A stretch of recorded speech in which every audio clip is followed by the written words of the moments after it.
ഓം ശ്രീ ഗുരുഭ്യോ നമ. ശാരീരികമായും മാനസികമായും ദുരിതങ്ങൾ അനുഭവിക്കുന്ന നിരവധി പേർ അമ്മയുടെ സന്നിധിയിൽ വരുന്നുണ്ട്. ആ കൂട്ടത്തിൽ ആധ്യാത്മിക താല്പര്യം ഉള്ളവരെയും കണ്ടു.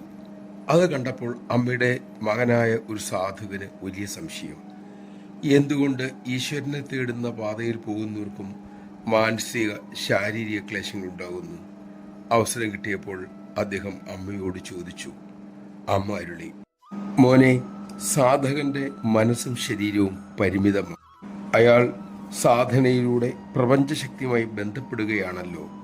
അപ്പോൾ ശ്രദ്ധിച്ചില്ല എങ്കിൽ ശാരീരിക മാനസിക വിഷമതകൾ ഉണ്ടാകും. മക്കളെ, അതിശക്തമായ പ്രകാശം കണ്ണിലടിച്ചാൽ കാഴ്ച പോകില്ലേ? അതുപോലെ ഈശ്വരശക്തിയുമായി ബന്ധപ്പെടുന്നത് വളരെ ശ്രദ്ധാപൂർവമായിരിക്കണം, അല്ലെങ്കിൽ ബുദ്ധിമുട്ടുകൾ ഉണ്ടാകാം. ഒരു സദ്ഗുരുവിന് മാത്രമേ ഇക്കാര്യത്തിൽ നിങ്ങളെ ശരിയായ വിധം സുരക്ഷിതമായി നയിക്കാനാകൂ. നമഃശിവായ.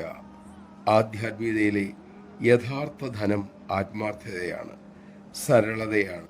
അതുണ്ടെങ്കിൽ തീർച്ചയായും സദ്ഗുരു ലാഭം ഉണ്ടാകും.